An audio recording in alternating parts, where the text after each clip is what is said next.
Exam level में आपका स्वागत है। मैं एक एक करके हर प्रश्न और उसके चारों विकल्प सामने रखूंगी। और मैं इसके सही उत्तर और उसके पीछे छिपी उस व्याख्या का विश्लेषण करूंगा जो हमारे नोट्स में दर्ज है। प्रश्न 1, बीएनएस कब लागू हुई? इसके विकल्प हैं ए 26 जनवरी 2023, बी 15 अगस्त 2023, सी 1 जुलाई 2024 या डी 2 अक्टूबर 2024।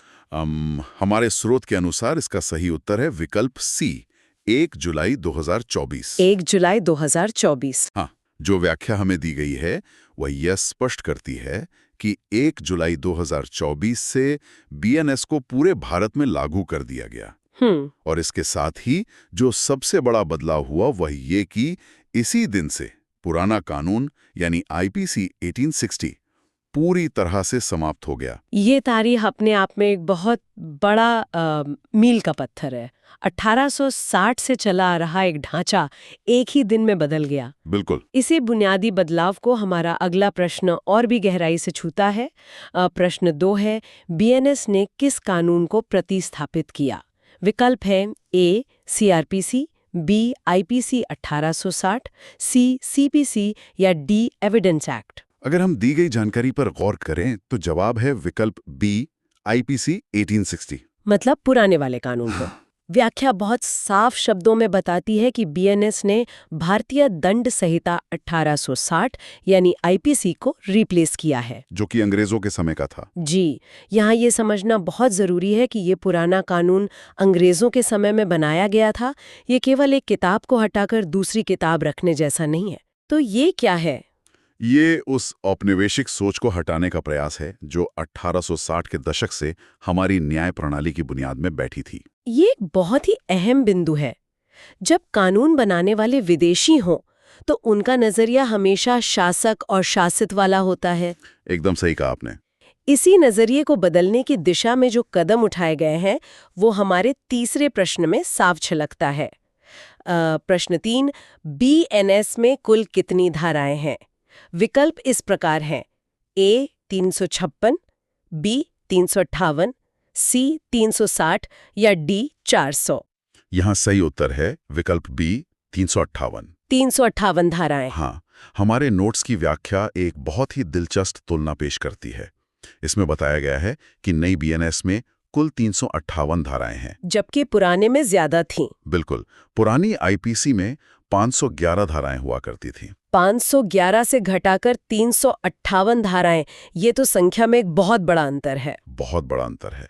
ये सिर्फ धाराओं की छटनी नहीं लगती। अगर हम इसका विश्लेषण करें तो ये दर्शाता है कि पहले शायद हर छोटी छोटी बात के लिए अनगिनत धाराएं बना दी गई थी, जो व्यवस्था को बहुत जटिल बनाती थी। हाँ, धाराओं का कम होना इस बात का संकेत है कि अब कानून को ज्यादा स्पष्ट और सीधा बनाने की कोशिश की गई है। आप बिल्कुल सही दिशा में सोच रही हैं।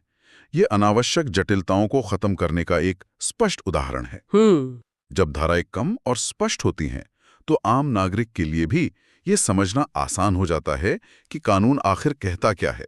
और कानून को आज के समाज के हिसाब से प्रासंगिक बनाना कितना जरूरी है, ये हमारे अगले सवाल से साबित होता है। जी। हमने देखा है कि समाज में कई बार कुछ ऐसी हिंसक घटनाएं होती हैं जिनका पुराने कानूनों में सीधा जिक्र नहीं था। हमारा प्रश्न 4 है, मॉब लिंचिंग को स्पष्ट अपराध के रूप में किस में जोड़ा गया? विकल्प हैं ए आईपीसी, बी सीआरपीसी, सी बीएनएस या डी सीपीसी। स्रोत सामग्री के अनुसार इसका सटीक उत्तर है विकल्प सी, बीएनएस। नए कानून में। हाँ, इसकी व्याख्या बहुत ही महत्वपूर्ण बात सामने रखती है। वो ये कि पुरानी आईपीसी में मॉब लिंचिंग यानी भीड़ द्वारा की जाने वाली हिंसा का कोई भी स्पष्ट प्रावधान नहीं था। ये तो एक बड़ी खामी थी। बिल्कुल। लेकिन नई बीएनएस में इसे पूरी तरह से एक अलग अपराध के रूप में शामिल किया गया है। ये सिर्फ एक नया नियम जोड़ने की बात नहीं है, ये इस बात की स्वीकृति है कि समाज में अपराध का स्वरूप बदल रहा है। और कानून को उन नई वास्तविकताओं से आंखें नहीं चुरानी चाहिए। सही कहा। जब किसी अपराध की कोई स्पष्ट परिभाषा ही नहीं होती तो न्याय की प्रक्रिया में कई तरह की खामियां आ सकती हैं। जी। मॉब लिंचिंग को परिभाषित करना उस कानूनी शून्यता को भरने जैसा है। अब हम इस पहले भाग के अंतिम सवाल की तरफ बढ़ते हैं। प्रश्न 5, बीएनएस का मुख्य उद्देश्य क्या है? विकल्प है ए कर सुधार, बी औपनिवेशिक कानून समाप्त करना, सी शिक्षा सुधार या डी चुनाव सुधार? इस प्रश्न का उत्तर है विकल्प बी, औपनिवेशिक कानून समाप्त करना। अंग्रेजी कानूनों को हटाना। हाँ, व्याख्या स्पष्ट करती है कि बीएनएस का सबसे प्रमुख उद्देश्य अंग्रेजों के बनाए हुए उन पुराने औपनिवेशिक कानूनों को हटाना है और उनकी जगह क्या लाना है? उनकी जगह एक ऐसी आधुनिक भारतीय व्यवस्था को लागू करना है जो आज के समय के अनुकूल हो। इन पहले 5 प्रश्नों के विश्लेषण से एक बात बहुत मजबूती से स्थापित हो जाती है। वो क्या? यही कि हमारा ये पूरा विमर्श सिर्फ कानूनी धाराओं के इर्द गिर्द नहीं घूम रहा है, ये उस सोच के इर्द गिर्द है जो हमारी न्याय व्यवस्था को भारतीय और आधुनिक बनाती है। बिल्कुल सही। इसी विचार के साथ हम अपनी चर्चा के दूसरे भाग में प्रवेश करते हैं। इस भाग में हमारे नोट्स नए अपराध और सजा के नए दृष्टिकोण पर रोशनी डालते हैं। ये बहुत ही अहम हिस्सा है। चलिए देखते हैं। हमारा प्रश्न 6, संगठित अपराध का प्रावधान किसमें है? विकल्प हैं ए आईपीसी, बी बीएनएस, सी आरटीआई या डी सीपीसी। इस मामले में जो जानकारी हमें दी गई है उसके अनुसार सही विकल्प है बी बीएनएस। इसमें क्या खास बात है? व्याख्या में बताया गया है कि बीएनएस में पहली बार ऑर्गेनाइज्ड क्राइम यानी संगठित अपराध को स्पष्ट रूप से शामिल किया गया है। ये बदलाव बहुत ही तार्किक लगता है। आज के दौर में अपराध केवल एक व्यक्ति तक सीमित नहीं रह गया है। हाँ, ये सिंडिकेट और नेटवर्क के जरिए काम करता है। बिल्कुल। अगर कानून में संगठित अपराध जैसी आधुनिक समस्या को डील करने के लिए स्पष्ट शब्द नहीं होंगे तो अपराधियों पर नकेल कसना मुश्किल हो जाएगा। सही कहा आपने। ये एक तरह से कानून का अपग्रेड होना है, और अपग्रेड सिर्फ अपराधों को जोड़ने में नहीं हुआ है बल्कि सजा देने के तरीके में भी हुआ है। हमारा अगला सवाल इसी से जुड़ा है जी। प्रश्न 7, छोटे अपराधों में नई सजा क्या जोड़ी गई? विकल्प दिए गए हैं ए मृत्युदंड, बी निर्वासन, सी सामुदायिक सेवा या डी संपत्ति जब्ती। ये हमारी स्रोत सामग्री का एक बहुत ही शानदार बिंदु है। इसका उत्तर है विकल्प सी सामुदायिक सेवा, कम्युनिटी सर्विस। जी। व्याख्या के मुताबिक बीएनएस में छोटे अपराधों के लिए कम्युनिटी सर्विस को एक नई सजा के रूप में जोड़ा गया है। इस एक बिंदु पर गहराई से सोचने की जरूरत है। किसी छोटे अपराध के लिए व्यक्ति को सीधे जेल की कालकोठरी में डाल देने के बजाय उसे सामुदायिक सेवा के लिए कहना, जैसे किसी सार्वजनिक जगह की सफाई करना या समाज की मदद करना। हाँ, यह सजा देने के उस पुराने दंडात्मक तरीके से हटकर एक सुधारात्मक रास्ते पर चलने जैसा है। यह सोचता है कि कैसे व्यक्ति को समाज से काटने के बजाय उसे वापस समाज के प्रति जिम्मेदार बनाया जाए। सटीक विश्लेषण।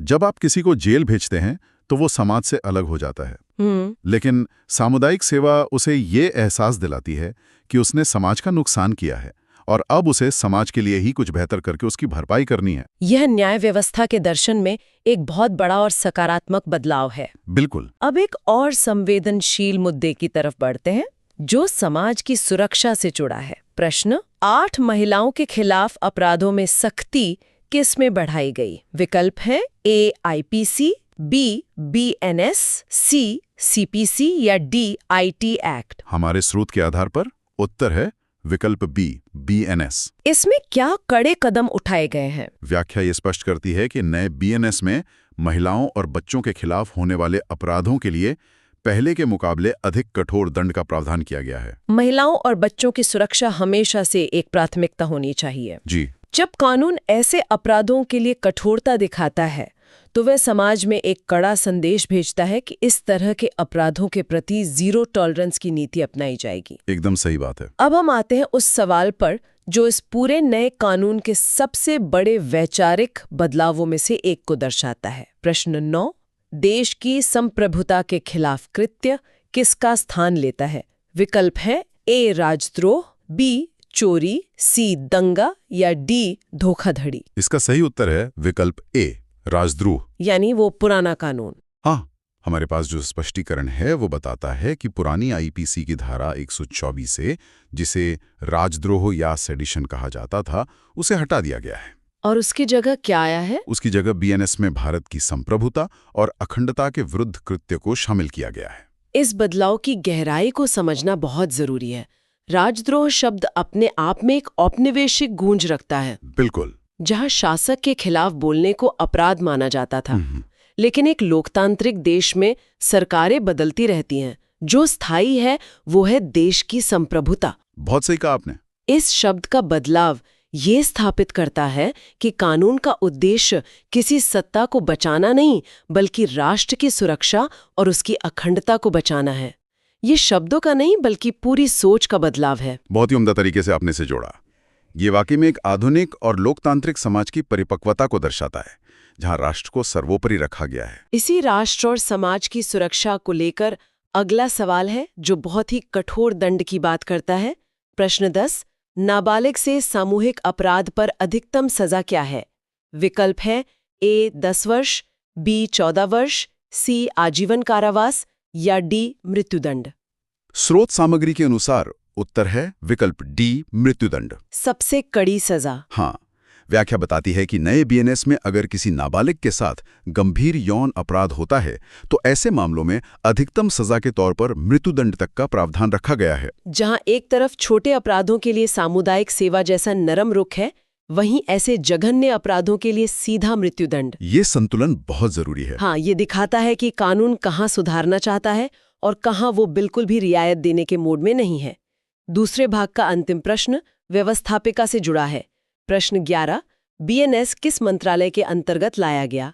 विकल्प है ए रक्षा मंत्रालय, बी गृह मंत्रालय, सी वित्त मंत्रालय या डी शिक्षा मंत्रालय। ये एक सीधा सा तथ्यात्मक सवाल है जिसका जवाब है विकल्प बी, गृह मंत्रालय। तो ये पूरी ड्राफ्टिंग गृह मंत्रालय की है। जी, व्याख्या के अनुसार इन आपराधिक कानूनों में जो भी सुधार किए गए हैं वे पूरी तरह से गृह मंत्रालय द्वारा ही तैयार किए गए हैं। यहाँ तक हमने कानून की नींव और कुछ नए दृष्टिकोणों को समझा।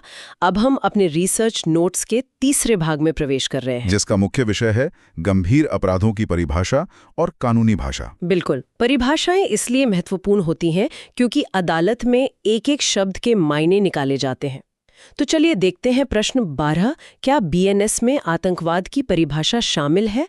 विकल्प है ए नहीं, बी हाँ, सी आंशिक या डी केवल राज्यों में। दी गई जानकारी के आधार पर उत्तर है विकल्प बी, हाँ। मतलब अब ये पूरी तरह परिभाषित है? हाँ, स्पष्टीकरण में बहुत ही साफ तौर पर बैठाया गया है कि बीएनएस में आतंकवादी कृत्यों को पहली बार स्पष्ट रूप से परिभाषित किया गया है। ये एक बहुत ही जरूरी कदम था।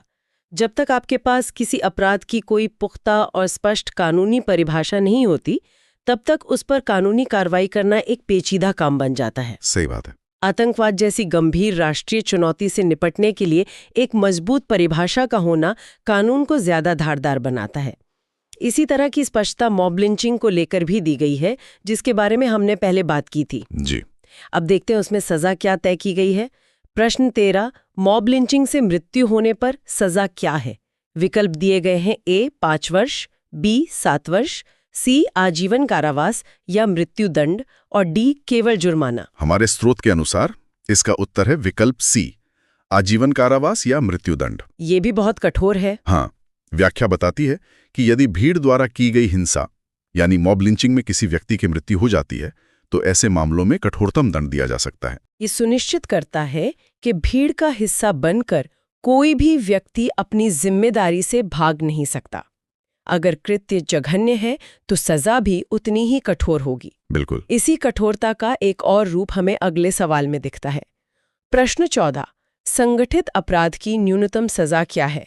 विकल्प है ए 1 वर्ष, बी 3 वर्ष, सी 5 वर्ष या डी 10 वर्ष। यहाँ सही विकल्प है सी, 5 वर्ष। न्यूनतम 5 वर्ष। जी। स्पष्टीकरण ये साफ करता है कि संगठित अपराध या ऑर्गेनाइज्ड क्राइम साबित होने पर कम से कम 5 वर्ष का कारावास अनिवार्य कर दिया गया है। न्यूनतम सजा तय कर देने का मतलब है कि एक सीमा रेखा खींच दी गई है। मतलब कम से कम 5 साल की सजा तो भुगतनी ही पड़ेगी। हाँ, ये अपराधियों के मन में डर पैदा करने का एक सीधा तरीका है। अब हम एक ऐसे प्रश्न पर आते हैं जो रोजमर्रा की जीवन और आधुनिक रिश्तों की जटिलताओं को छूता है। प्रश्न 15, झूठे विवाह के वादे से संबंध बनाना किसमें अपराध है? विकल्प है ए आईपीसी, बी बीएनएस, सी सीपीसी या डी आईटी एक्ट। स्रोत के अनुसार उत्तर है विकल्प बी, बीएनएस। इसे नए सिरे से जोड़ा गया है। बिल्कुल। दी गई व्याख्या बताती है कि बीएनएस में अब धोखे से या झूठे विवाह के वादे के आधार पर संबंध बनाने को बाकायदा एक अपराध की श्रेणी में रखा गया है। ये बिंदु श्रोताओं के लिए ये समझने का एक बेहतरीन उदाहरण है कि कैसे नया कानून समाज की उन परतों को छू रहा है जहां पहले अक्सर लोग कानूनी पेचीदगियों के कारण न्याय पाने से वंचित रह जाते थे। रिश्ते जब धोखे की बुनियाद पर टिके हों और वहां शोषण हो तो उसे स्पष्ट कानूनी दायरे में लाना आधुनिक समाज की जरूरत थी। एकदम सही। और जब कानून आम इंसान की जिंदगी को इतना छूता है तो उसका आम इंसान की समझ में आना भी जरूरी है। बिल्कुल जरूरी है। इसी पर केंद्रित है हमारा प्रश्न 16। बीएनएस की भाषा किस प्रकार की है? विकल्प है ए जटिल अंग्रेजी, बी सरल और आधुनिक, सी लैटिन आधारित या डी फ्रेंच आधारित। इस प्रश्न का सही उत्तर है विकल्प बी सरल और आधुनिक। सरल भाषा। जी। व्याख्या में ये विशेष रूप से बताया गया है कि बीएनएस को बहुत ही सरल और स्पष्ट भाषा में लिखा गया है। करें तो पाएंगे कि ये शायद सबसे बड़े बदलावों में से एक है। कैसे? अक्सर हमारी कानूनी भाषा इतनी जटिल होती है, उसमें इतने सारे लैटिन शब्द और भारी भरकम अंग्रेजी होती है कि आम नागरिक उसे पढ़कर समझ ही नहीं पाता। हाँ, उसे अपने ही अधिकार समझने के लिए विशेषज्ञों की जरूरत पड़ती है। बिल्कुल। भाषा को सरल और आधुनिक बनाने का सीधा सा मतलब है कानून को लोकतांत्रिक बनाना, उसे आम जनता की पहुंच के भीतर लाना। ये एक बहुत ही सशक्त दृष्टिकोण है। एक न्याय व्यवस्था तभी सफल मानी जा सकती है जब वो उस व्यक्ति की समझ में आए जिसके लिए वो बनाई गई है। सरल भाषा उस दूरी को कम करने का काम करती है। बिल्कुल। और अब हम अपनी इस गहन चर्चा के चौथे और अंतिम भाग में पहुंच गए हैं। जी, हमारे पास बचे हुए 4 प्रश्न हैं। हाँ, जो कठोर दंड और वैकल्पिक सुधार के बीच के उस संतुलन को और स्पष्ट करते हैं। चलिए देखते हैं प्रश्न 17। हत्या पर अधिकतम सजा क्या है? विकल्प है ए 14 वर्ष, बी आजीवन कारावास, सी मृत्युदंड या डी केवल जुर्माना। स्रोत सामग्री के आधार पर इसका सही उत्तर है विकल्प सी मृत्युदंड। तो यहाँ कोई बदलाव नहीं है। नहीं, व्याख्या में ये साफ लिखा है कि हत्या के जो गंभीर मामले होते हैं उनमें बीएनएस के तहत मृत्युदंड का प्रावधान बरकरार रखा गया है। यानी बुनियादी और जघन्य अपराधों के लिए कानून की सख्ती में कोई कमी नहीं की गई है। इसी तरह की सख्ती बच्चों से जुड़े अपराधों में भी है। प्रश्न 18। बच्चों के विरुद्ध अपराधों के लिए बीएनएस में क्या है?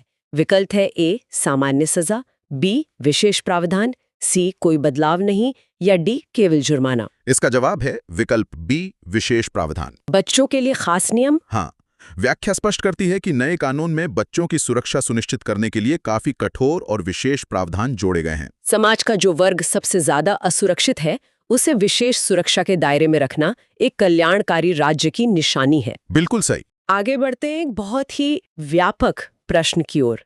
प्रश्न 19। देश की संप्रभुता के विरुद्ध कार्य किस श्रेणी में आता है? विकल्प है ए निजी अपराध, बी आर्थिक अपराध, सी राष्ट्र सुरक्षा अपराध या डी संपत्ति अपराध। हमारे नोट्स के अनुसार उत्तर है विकल्प सी राष्ट्र सुरक्षा अपराध। इसे अलग श्रेणी में रखा गया है। जी, जैसा कि व्याख्या में बताया गया है, संप्रभुता के विरुद्ध किया गया कोई भी कार्य सीधे तौर पर राष्ट्र की सुरक्षा और उसकी अखंडता से जुड़ा हुआ अपराध माना गया है। इसे निजी या आर्थिक विवादों से पूरी तरह अलग रखकर राष्ट्र सुरक्षा की श्रेणी में डालना ये दिखाता है कि इस मामले में कानून की प्राथमिकताएं एकदम स्पष्ट हैं। हाँ, राष्ट्र सर्वोपरि है। और अब हम आप पहुंचे हैं हमारे आज की स्रोत सामग्री के 20वें और अंतिम प्रश्न पर, जो हमें वापस उस दिलचस्प सुधारात्मक विचार पर ले जाता है जिस पर हमने पहले चर्चा की थी। प्रश्न 20। सामुदायिक सेवा किस प्रकार की सजा है? विकल्प है ए मुख्य दंड, बी वैकल्पिक दंड, सी मृत्यु दंड या डी जमानत। इस अंतिम प्रश्न का उत्तर है विकल्प बी वैकल्पिक दंड। वैकल्पिक यानी एक चॉइस। बिल्कुल। दी गई व्याख्या यह स्पष्ट करती है कि छोटे अपराधों के मामलों में एक सुधारात्मक दृष्टिकोण के तहत सामुदायिक सेवा को मुख्य दंड के बजाय एक वैकल्पिक सजा के रूप में दिया जाता है। वैकल्पिक दंड का होना बहुत कुछ कहता है। ये न्यायाधीशों को ये स्वतंत्रता देता है कि वे अपराध की प्रकृति और अपराधी की मानसिकता को देखकर ये तय कर सकें कि यहाँ जेल भेजना जरूरी है या समाज की सेवा करवाकर सुधारने का मौका देना ज्यादा बेहतर होगा। प्रश्न 25। बीएनएस किस वर्ष संसद द्वारा पारित किया गया? इसके विकल्प हैं विकल्प ए 2021, विकल्प बी 2022, विकल्प सी 2023 और विकल्प डी 2024। और इसका सही उत्तर है सी। स्रोत में दी गई व्याख्या कहती है बीएनएस वर्ष 2023 में संसद से पारित हुआ। तो यह स्पष्ट है कि 2023 वो वर्ष था जब इस नए कानूनी अध्याय की औपचारिक शुरुआत हुई। बिल्कुल। और इसी बात को आगे बढ़ाते हुए जो अगला प्रश्न है वो हमें ये बताता है कि इस नए कानून को किस तरीके से व्यवस्थित किया गया है। हाँ, मैं अगला प्रश्न पढ़ता हूँ। प्रश्न 26, अपराधों को बीएनएस में किस आधार पर पुनर्गठित किया गया है? इसके विकल्प हैं ए क्षेत्र, बी गंभीरता, सी आयु और डी भाषा। इसका सही उत्तर है बी, और इसकी व्याख्या स्पष्ट करती है अपराधों को उनकी गंभीरता के आधार पर व्यवस्थित किया गया है। यहाँ जो बात सबसे आकर्षक है वो है अपराधों को उनकी गंभीरता के आधार पर पुनर्गठित करना। बिल्कुल। पुराने सिस्टम में कई बार ऐसा देखने को मिलता था कि एक साधारण अपराध और एक बहुत ही गंभीर प्रकृति का अपराध एक ही तरीके से मतलब आसपास सूचीबद्ध हो जाते थे। लेकिन अब ये पूरी कानूनी प्रक्रिया को कहीं अधिक तार्किक और न्याय संगत बनाता है। ये वर्गीकरण वाकई बहुत स्पष्टता लाता है। अब इस गंभीरता और आधुनिकता की बात करते हुए हम चर्चा के दूसरे भाग में प्रवेश करते हैं। इस भाग में हम उन नए और आधुनिक अपराधों की बात करेंगे जिन्हें पहली बार कानून में शामिल किया गया है। ये बहुत अहम हिस्सा है। हमारा अगला प्रश्न एक ऐसे विषय पर है जिसने हाल के वर्षों में काफी ध्यान खींचा है। प्रश्न 22, भीड़ द्वारा हमला, मॉब वायलेंस, किसमें स्पष्ट रूप से परिभाषित है? इसके विकल्प हैं ए आईपीसी, बी बीएनएस, सी सीपीसी और डी मोटर एक्ट। सही उत्तर है बी।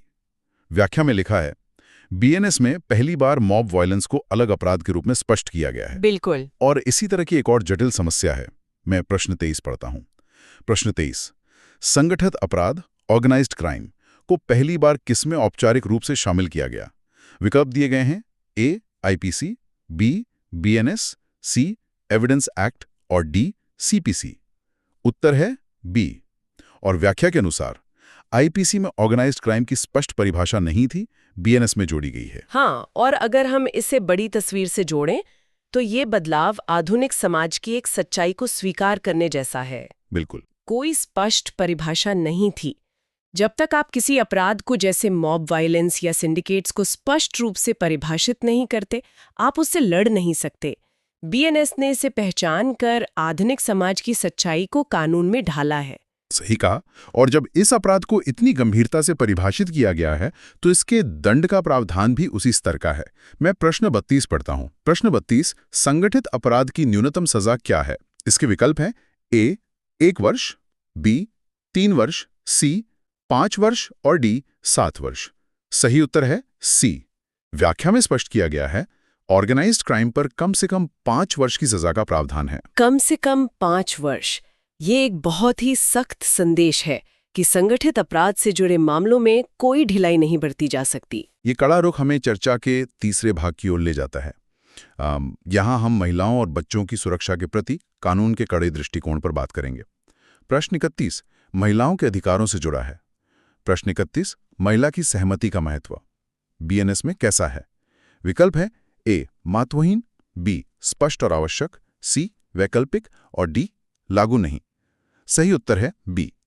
व्याख्या कहती है यौन अपराधों में सहमति को स्पष्ट रूप से महत्वपूर्ण माना गया है। सहमति को स्पष्ट और आवश्यक मानना कानूनी ढांचे में आए एक परिपक्वता को दर्शाता है।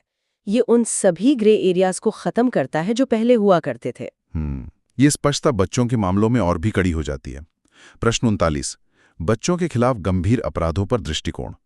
विकल्प है ए नरम, बी सख्त, सी समाप्त और डी वैकल्पिक। उत्तर है बी। व्याख्या बाल सुरक्षा को प्राथमिकता देते हुए कठोर दंड रखा गया है। और ऐसा होना भी चाहिए क्योंकि बच्चों के खिलाफ होने वाले अपराध समाज के भविष्य पर सीधा हमला है। बिल्कुल। इसी दायरे में मानव तस्करी भी आती है। प्रश्न 28 मानव तस्करी पर बीएनएस में क्या प्रावधान है? विकल्प हैं ए हल्की सजा, बी केवल जुर्माना, सी कठोर दंड और डी चेतावनी। सही उत्तर है सी। व्याख्या बताती है मानव तस्करी को गंभीर अपराध मानते हुए कठोर दंड का प्रावधान किया गया है। और इसी श्रृंखला में जो अपहरण से जुड़े अपराध हैं उन्हें भी देखते हैं। प्रश्न 21 अपहरण किडनैपिंग से संबंधित प्रावधान बीएनएस में कैसे हैं? विकल्प हैं ए समाप्त कर दिए गए, बी संशोधित और कठोर बनाए गए, सी केवल जुर्माना रखा गया और डी कोई बदलाव नहीं। सही उत्तर है बी। इसकी व्याख्या में कहा गया है, बीएनएस में अपहरण से जुड़े अपराधों को अधिक स्पष्ट और कठोर बनाया गया है। ये जो सारे प्रावधान हमने देखे, ये दिखाते हैं कि समाज के सबसे संवेदनशील वर्गों की सुरक्षा को सिर्फ कागजों पर नहीं, बल्कि कठोर दंड के माध्यम से प्राथमिकता दी गई है। बिल्कुल, ये समाज में एक सुरक्षा का भाव पैदा करता है, और सुरक्षा की ये बात सिर्फ व्यक्तियों तक सीमित नहीं है। यहाँ बात सच में दिलचस्प हो जाती है, क्योंकि हमारे चौथे भाग में हम राष्ट्र की सुरक्षा और अर्थव्यवस्था से जुड़े प्रावधानों पर नजर डालेंगे। शुरुआत करते हैं प्रश्न 27 से। प्रश्न 27, देश की अखंडता के खिलाफ अपराध किस श्रेणी में आते हैं? विकल्प हैं ए निजी अपराध, बी राष्ट्र सुरक्षा अपराध, सी संपत्ति अपराध और डी आर्थिक अपराध। सही उत्तर है बी। व्याख्या कहती है ये अपराध राष्ट्र की सुरक्षा और एकता से जुड़े होते हैं। इसे राष्ट्र सुरक्षा अपराध की अलग श्रेणी में रखना ये दिखाता है कि राज्य के खिलाफ किए गए अपराधों को सामान्य कृत्यों से अलग रखा गया है। और आज के समय में यह हमला सिर्फ सीमाओं पर नहीं होता। मैं अगला प्रश्न पढ़ता हूं। प्रश्न 29, साइबर माध्यम से राष्ट्र विरोधी कृत्य क्या माना जाएगा? विकल्प दिए गए हैं ए निजी मामला, बी अपराध, सी वैध और डी केवल जुर्माना। सही उत्तर है बी। व्याख्या में स्पष्ट है, डिजिटल प्लेटफॉर्म से राष्ट्र विरोधी गतिविधि भी दंडनीय है। डिजिटल युग में ये सबसे जरूरी बदलावों में से एक है। साइबर स्पेस को भी अब राष्ट्रीय सुरक्षा के दायरे में लाया गया है। इसके साथ ही टेरर नेटवर्क पर भी गहरी चोट की गई है। प्रश्न 33, आतंकवाद वित्त पोषण क्या है? विकल्प हैं ए वैध, बी सामाजिक कार्य, सी दंडनीय अपराध और डी कर योग्य। सही उत्तर है सी। व्याख्या, आतंकवादी गतिविधियों को आर्थिक सहायता देना गंभीर अपराध है। बिल्कुल, जिसे हम टेरर फंडिंग कहते हैं। किसी भी नेटवर्क की आर्थिक जीवन रेखा काटना बहुत जरूरी है। और पैसे की बात करें तो अर्थव्यवस्था के भीतर जो नुकसान होता है उस पर प्रश्न 38 है। प्रश्न 38, नकली मुद्रा बनाना क्या है? विकल्प हैं ए सामाजिक कार्य, बी अपराध, सी वैध और डी निजी मामला। उत्तर है बी। व्याख्या के अनुसार नकली नोट बनाना राष्ट्र की अर्थव्यवस्था के खिलाफ अपराध है। जाली नोट सिर्फ एक धोखा नहीं है, ये सीधे राष्ट्र की अर्थव्यवस्था पर हमला है। सही कहा। अब हम अपने गहन विश्लेषण के अंतिम और 5वें भाग पर आ गए हैं। इस भाग में हम सार्वजनिक शांति, संपत्ति और अन्य गंभीर अपराधों से जुड़े बाकी बचे हुए सभी प्रश्नों को एक प्रवाह में देखेंगे। मैं एक-एक करके इन्हें पढ़ता हूं। बिल्कुल, आगे बढ़िए। प्रश्न 24, दंगा, रियाइटिंग पर सजा में क्या परिवर्तन हुआ है? विकल्प हैं ए समाप्त, बी कम की गई, सी कठोर की गई, डी कोई बदलाव नहीं। सही उत्तर है सी। व्याख्या, सार्वजनिक व्यवस्था बनाए रखने के लिए दंगे पर सजा सख्त की गई है। अगला है प्रश्न 30, सरकारी संपत्ति को नुकसान पहुंचाना क्या है?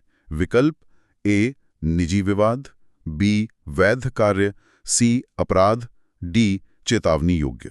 उत्तर है सी।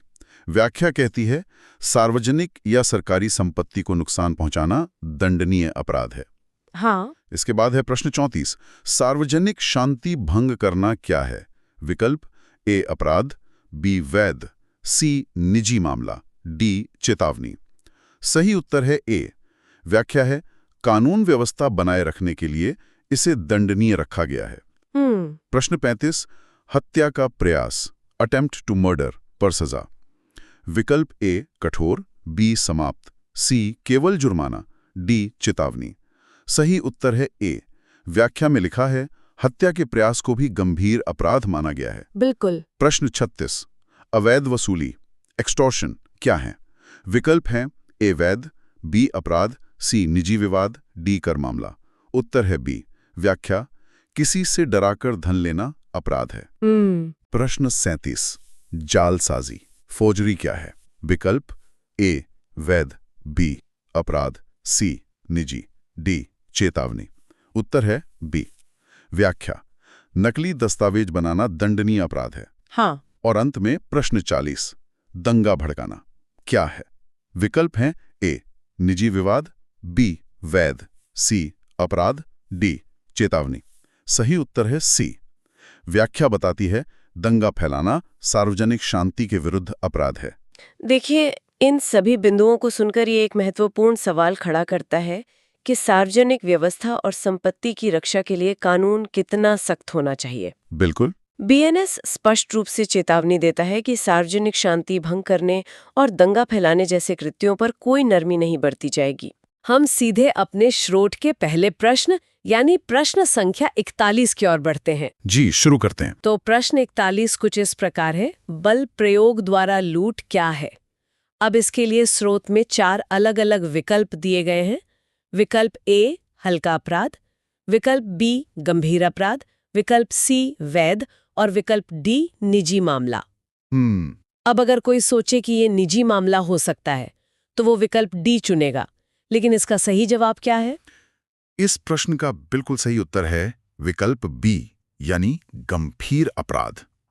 अब स्रोत में इसकी जो सटीक व्याख्या या एक्सप्लेनेशन दी गई है उसे ध्यान से सुनना बहुत जरूरी है। जी बताइए। स्पष्टीकरण कहता है कि हिंसा के साथ लूट को गंभीर अपराध माना गया है।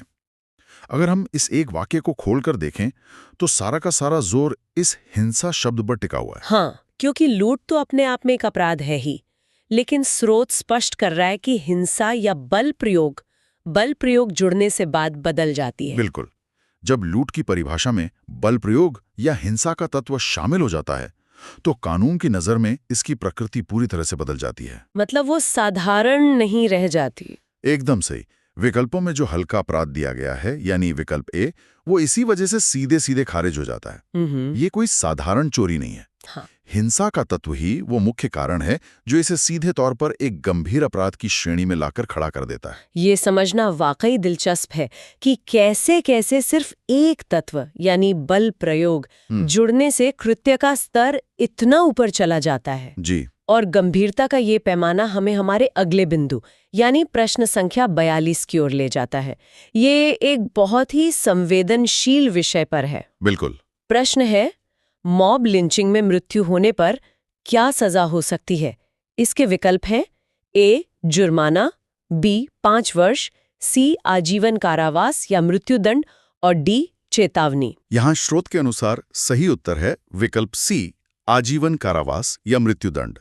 इसका स्पष्टीकरण दिया गया है कि भीड़ हत्या को अत्यंत गंभीर अपराध माना गया है। एक मिनट, पिछले सवाल के स्पष्टीकरण में स्रोत ने सिर्फ गंभीर अपराध शब्द का इस्तेमाल किया था। हाँ। लेकिन यहाँ अत्यंत गंभीर अपराध कहा गया है। ये शब्दों का चुनाव बहुत कुछ कहता है। आप बिल्कुल सही जगह पर गौर कर रही हैं। स्पष्टीकरण में इस्तेमाल किए गए अत्यंत गंभीर शब्दों पर हमें विशेष ध्यान देना चाहिए। विकल्प ए में जुर्माना और विकल्प डी में चेतावनी जैसी बातें दी गई हैं, जो बहुत ही हल्की सजाएं हैं। बिल्कुल, जो शायद किसी हल्के उल्लंघन के लिए होती हैं। लेकिन जब बात मॉब लिंचिंग या भीड़ हत्या की हो तो स्रोत के अनुसार इसे सर्वोच्च स्तर की गंभीरता से देखा गया है। समझ गई। विकल्पों में दिए गए छोटे दंडों को पूरी तरह से दरकिनार करते हुए सीधे आजीवन कारावास या मृत्युदंड का प्रावधान ये दर्शाता है कि कानून इसे किस हद तक अस्वीकार्य मानता है। एकदम स्पष्ट। गंभीरता के इस स्तर को समझने के बाद अब हम एक पूरी तरह से अलग तरह के अपराध की ओर बढ़ते हैं। ये है प्रश्न संख्या 43। जी बताइए। प्रश्न है, साइबर उत्पीड़न क्या है? विकल्प इस प्रकार है, ए वैध, बी अपराध, सी निजी और डी चेतावनी। इसका सही उत्तर है विकल्प बी अपराध। और स्रोत की जो व्याख्या है वो बड़ी ही सीधी है। ऑनलाइन माध्यम से उत्पीड़न भी दंडनीय है। अगर हम इसके विकल्पों पर नजर डालें तो विकल्प सी निजी दिया गया है। कई बार लोग सोचते हैं कि अरे ये तो मेरे फोन पर हो रहा है, ये मेरी निजी दुनिया है, किसी और का इससे क्या लेना देना। हाँ, लोग अक्सर ऐसा तर्क करते हैं। लेकिन स्रोत इस सोच को पूरी तरह से नकार देता है। जी, स्रोत का ये स्पष्टीकरण एक बहुत ही सीधा संदेश है कि माध्यम बदलने से, मतलब ऑफलाइन से ऑनलाइन होने से, कृत्य की कानूनी प्रकृति नहीं बदल जाती। इसे समझने के लिए हम एक एनालॉजी का उपयोग कर सकते हैं। जिस तरह से वास्तविक दुनिया की किसी भौतिक सड़क या चौराहे पर किसी व्यक्ति को परेशान करना कानून के दायरे में आता है, ठीक उसी तरह से ये जो ऑनलाइन दुनिया है ये भी एक डिजिटल सड़क ही है। बहुत सही तुमना है। इंटरनेट पर किए गए कृत्य हवा में नहीं खोते, वे कानून के रडार पर आते हैं। इसीलिए स्रोत कहता है कि ऑनलाइन माध्यम से उत्पीड़न भी दंडनीय है। इसे किसी भी तरह से निजी मामला या वैध कृत्य नहीं माना जा सकता। बहुत ही सटीक उदाहरण है। डिजिटल दुनिया की हरकतें भी पूरी तरह से कानूनी जवाबदेही के अंतर्गत आती हैं। यही बात स्रोत हमें समझाना चाहता है। अब आते हैं प्रश्न संख्या 44 पर, और मैं सच कहूं तो इसके विकल्पों ने मुझे थोड़ा हैरान किया है। अच्छा, ऐसा क्या है इसमें? प्रश्न में अंग्रेजी के एक शब्द का भी इस्तेमाल हुआ है। प्रश्न है, आगजनी, जिसे आर्सेनल या आर्सन कहते हैं, वो क्या है? और विकल्प देखिए, ए सामाजिक कार्य, बी अपराध, सी वैध और डी निजी। मुझे नहीं पता कि किसी भी जगह आग लगाना कब से सामाजिक कार्य की श्रेणी में आने लगा। ये सच में एक ऐसा विकल्प है जो विरोधाभास को उजागर करने के लिए दिया गया लगता है। इस सवाल का सही उत्तर है विकल्प बी, अपराध। और स्रोत में इसका जो स्पष्टीकरण दिया गया है वो है, जानबूझकर आग लगाना दंडनीय अपराध है। यहाँ ये जो जानबूझकर शब्द है, ये बहुत महत्वपूर्ण लग रहा है। बिल्कुल, इस स्पष्टीकरण में जानबूझकर शब्द सबसे अहम है। किसी भी संपत्ति या जगह पर इरादे के साथ, यानी पूरी प्लानिंग के साथ आग लगाना कोई सामाजिक कार्य या कोई वैध कृत्य तो हो ही नहीं सकता। बिल्कुल नहीं। स्रोत के अनुसार ये सीधे तौर पर एक दंडनीय अपराध के रूप में परिभाषित किया गया है। इरादा ही यहाँ सब कुछ तय कर रहा है। यानी अगर कृत्य के पीछे का इरादा गलत है तो वो स्पष्ट रूप से अपराध है। और इरादे या उद्देश्य की ये बात हमें सीधे प्रश्न संख्या 45 पर ले जाती है। जी। प्रश्न है, अपहरण का उद्देश्य यदि फिरौती हो तो? विकल्प दिए गए हैं, ए हल्का अपराध, बी गंभीर अपराध, सी वैध और डी निजी। सही जवाब है विकल्प बी, गंभीर अपराध। इसका स्पष्टीकरण ये दिया गया है कि फिरौती के लिए अपहरण अत्यंत गंभीर अपराध है। यहाँ फिर से हम एक बहुत दिलचस्प पैटर्न देख रहे हैं। अपहरण तो अपने आप में अपराध है ही, लेकिन विकल्प ये जांच रहे हैं कि उसका स्तर क्या है। जी, यहाँ ध्यान देने वाली बात यह है कि जब अपहरण के साथ फिरौती यानी पैसे वसूलने का उद्देश्य जुड़ जाता है, तो स्रोत के स्पष्टीकरण के अनुसार ये महज गंभीर नहीं बल्कि अत्यंत गंभीर अपराध बन जाता है। मतलब उद्देश्य से उसकी गंभीरता तय होती है। एकदम सही। स्रोत ये साफ कर रहा है कि अपराध की श्रेणी सिर्फ कृत्य से तय नहीं होती, बल्कि उसके पीछे का उद्देश्य क्या है। जैसे यहाँ वित्तीय लाभ या फिरौती, ये उस अपराध को उच्चतम स्तर की गंभीरता पर ले जाता है। और इसीलिए वो पहला विकल्प खारिज हो जाता है। हाँ, विकल्पों में जो हल्का अपराध दिया गया है वो उद्देश्य जुड़ते ही पूरी तरह अमान्य हो जाता है। यानी उद्देश्य तय करता है कि कानून आपको किस चश्मे से देखेगा। अब बढ़ते हैं प्रश्न संख्या 46 की ओर, जो राज्य और देश से जुड़ा हुआ है। ये एक अहम सवाल होगा। बिल्कुल। सवाल है, राष्ट्र विरोधी षड्यंत्र क्या है? इसके विकल्प है, ए वैध, बी अपराध, सी निजी मामला, डी चेतावनी। अपराध। स्रोत की व्याख्या में स्पष्ट रूप से लिखा है कि देश की एकता के खिलाफ साजिश दंडनीय है। यहाँ मुझे विकल्प डी यानी चेतावनी पर थोड़ी चर्चा करनी है। जी कहिए। कुछ मामलों में शायद प्रशासन चेतावनी देकर छोड़ देता हो, लेकिन यहाँ स्रोत का जवाब कुछ और ही इशारा कर रहा है। बिल्कुल, ये स्पष्टीकरण किसी भी प्रकार की अस्पष्टता या बीच के रास्ते को एकदम खत्म कर देता है। कोई गुंजाइश नहीं है। कोई गुंजाइश नहीं। जब बात देश की एकता के खिलाफ साजिश की हो, तो विकल्पों में जो चेतावनी जैसी बात दी गई है उसकी कोई जगह नहीं बचती। इसे निजी मामला भी नहीं कहा जा सकता, क्योंकि ये सीधे राष्ट्र से जुड़ा है। सही बात है। स्रोत के अनुसार वो सिर्फ और सिर्फ दंडनीय अपराध की श्रेणी में ही आएगा। यहाँ कोई रियायत या हल्का विकल्प मौजूद नहीं है। एकदम स्पष्ट और बिना किसी लाग लपेट के। अब हम अपने 7वें सवाल पर पहुंच गए हैं। प्रश्न संख्या 47 है, सार्वजनिक संपत्ति को नुकसान पहुंचाना। विकल्प इस प्रकार हैं, ए अपराध, बी वैध, सी निजी और डी कर मामला। अब विकल्प डी कर मामला या टैक्स मैटर पढ़कर थोड़ा अजीब लगता है। कोई बस स्टॉप तोड़ रहा है तो वो टैक्स का मामला कैसे हो सकता है? यही विकल्पों की खूबी है। वे दिखाते हैं कि लोग कैसे भ्रामक तर्क दे सकते हैं। इसका सही उत्तर है विकल्प ए अपराध, और स्पष्टीकरण बताता है कि यह कानून व्यवस्था के खिलाफ अपराध है। तो स्रोत के अनुसार ये सिर्फ संपत्ति या पैसे का मामला नहीं है। बिल्कुल नहीं। सार्वजनिक संपत्ति किसी एक व्यक्ति विशेष की नहीं होती, इसलिए इसे नुकसान पहुंचाने को केवल संपत्ति का आर्थिक नुकसान नहीं माना गया है, जिसे कोई कर मामला या टैक्स मैटर कह सकें। हाँ, ये तो पूरे समाज का नुकसान है। जी। स्रोत के शब्दों में इसे सीधे तौर पर कानून व्यवस्था के खिलाफ किया गया अपराध घोषित किया गया है। यह पूरे सिस्टम और व्यवस्था के खिलाफ उठाया गया कदम माना जाता है। यहाँ मामला सच में बहुत दिलचस्प हो जाता है, क्योंकि हमारा अगला प्रश्न, जो कि प्रश्न संख्या 48 है, एक बहुत ही विशिष्ट विषय पर बात करता है, जहाँ व्यक्ति अकेले नहीं बल्कि समूह में काम कर रहा है। ये भी एक नया पहलू है। जी, सवाल है संगठित गिरोह बनाना।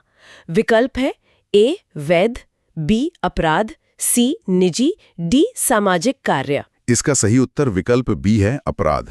स्रोत में जो व्याख्या दी गई है उसमें अंग्रेजी के एक खास शब्द का प्रयोग किया गया है जिसे हमें ध्यान से सुनना चाहिए। वो शब्द क्या है? स्पष्टीकरण है, आपराधिक गिरोह बनाना ऑर्गेनाइज्ड क्राइम की श्रेणी में आता है। स्रोत ने यहाँ ऑर्गेनाइज्ड क्राइम यानी संगठित अपराध जैसे भारी शब्द का इस्तेमाल किया है, जबकि लोग तो साथ मिलकर सामाजिक कार्य, जो विकल्प डी में है, वो भी करते हैं। तो दोनों में फर्क कैसे हो रहा है? यही इस स्पष्टीकरण का मुख्य बिंदु है। यह व्याख्या केवल कुछ लोगों के एक साथ जमा होने की बात नहीं कर रही है। तो फिर किसकी बात हो रही है? सामाजिक कार्य से अलग कर एक संगठित अपराध बना देता है। बहुत ही तार्किक वर्गीकरण है यह। अब हमारे पास स्रोत के अंतिम 2 प्रश्न बचे हैं। जी, आगे बढ़ते हैं। प्रश्न संख्या 49 है, महिला उत्पीड़न पर सजा। इसके विकल्प काफी सीधे हैं, ए हल्की, बी कठोर, सी समाप्त और डी निजी। सही उत्तर है विकल्प बी, कठोर। स्रोत की व्याख्या कहती है कि महिलाओं की सुरक्षा के लिए सख्त दंड रखा गया है। मैं इस पर थोड़ा और प्रकाश डालना चाहूंगी। यह दिलचस्प है कि स्रोत ने सजा को सिर्फ दंड नहीं कहा, बल्कि विकल्पों में खास तौर पर हल्की और कठोर के बीच तुलना की है और कठोर को सही माना है। जी, क्या इसका मतलब ये है कि इस संहिता में ऐसे मामलों के लिए कोई बीच का रास्ता नहीं है? स्रोत की व्याख्या से तो बिल्कुल यही ध्वनित होता है। यहाँ सख्त और कठोर शब्दों का सीधा संबंध है। स्पष्टीकरण से ये साफ हो जाता है कि महिलाओं की सुरक्षा इस व्यवस्था की एक अहम प्राथमिकता है, जो कि होनी भी चाहिए। बिल्कुल। और इसीलिए ऐसे मामलों में जो दंड का प्रावधान है, उसे विकल्प ए की तरह हल्का नहीं रखा गया है, नहीं इसे विकल्प सी की तरह समाप्त किया गया है। स्रोत के स्पष्ट शब्दों में ये सख्त रखा गया है, जो एक तरह की जीरो टॉलरेंस नीति की ओर इशारा करता है। तो इस सब का असल मतलब क्या है? हम इन सारे सवालों से होते हुए अपने आखिरी सवाल पर पहुंच गए हैं, जो शायद आज की इस पूरी चर्चा का सार निकालकर हमारे सामने रख देता है। ये प्रश्न बहुत महत्वपूर्ण है। जी, प्रश्न संख्या 50 है, बीएनएस का मुख्य लक्ष्य क्या है? विकल्प है ए औपनिवेशिक ढांचा बनाए रखना, बी न्याय व आधुनिक व्यवस्था स्थापित करना, सी कर संग्रह और डी निजी सुधार। इस अंतिम और बेहद महत्वपूर्ण प्रश्न का सही उत्तर है विकल्प बी, न्याय व आधुनिक व्यवस्था स्थापित करना। स्रोत में दिया गया स्पष्टीकरण हमारे आज के इस पूरे गहन अध्ययन को एक ही सूत्र में पिरो देता है। वो कैसे? स्पष्टीकरण है, बीएनएस का उद्देश्य आधुनिक और न्याय संगत आपराधिक कानून लागू करना है। ये तो बहुत ही स्पष्ट और सीधा लक्ष्य है। अगर हम इसे बड़ी तस्वीर से जोड़कर देखें तो इन पूरे 10 सवालों और उनके स्पष्टीकरणों में एक बहुत ही साफ पैटर्न उभर कर आता है। इस कानून का लक्ष्य, जैसा कि अंतिम स्पष्टीकरण में बताया गया है, पुराने औपनिवेशिक ढांचे यानी विकल्प ए का डोना बिल्कुल नहीं है, जो हमने अब तक के सवालों में देखा भी है। एकदम सही। हमने पिछले सवालों में जो भी देखा, चाहे वो ऑनलाइन दुनिया से जुड़ा साइबर उत्पीड़न हो, जहां माध्यम की परवाह किए बिना उसे अपराध माना गया, हाँ, वो डिजिटल सड़क वाला उदाहरण, जी, और मॉब लिंचिंग जैसा सामूहिक कृत्य हो जिसे अत्यंत गंभीर माना गया, या फिर आपराधिक गिरोह बनाकर ऑर्गेनाइज्ड क्राइम करना हो, इन सभी आधुनिक चुनौतियों को एक स्पष्ट कानूनी ढांचे के भीतर लाया गया है। तो मतलब ये बदलाव बहुत बुनियादी है। बिल्कुल। स्रोत का अंतिम स्पष्टीकरण यही सिद्ध करता है कि हर कृत्य को एक आधुनिक और न्याय संगत व्यवस्था के तहत परिभाषित करने का प्रयास किया गया है। ये सच में एक बहुत बड़ा नजरिया है।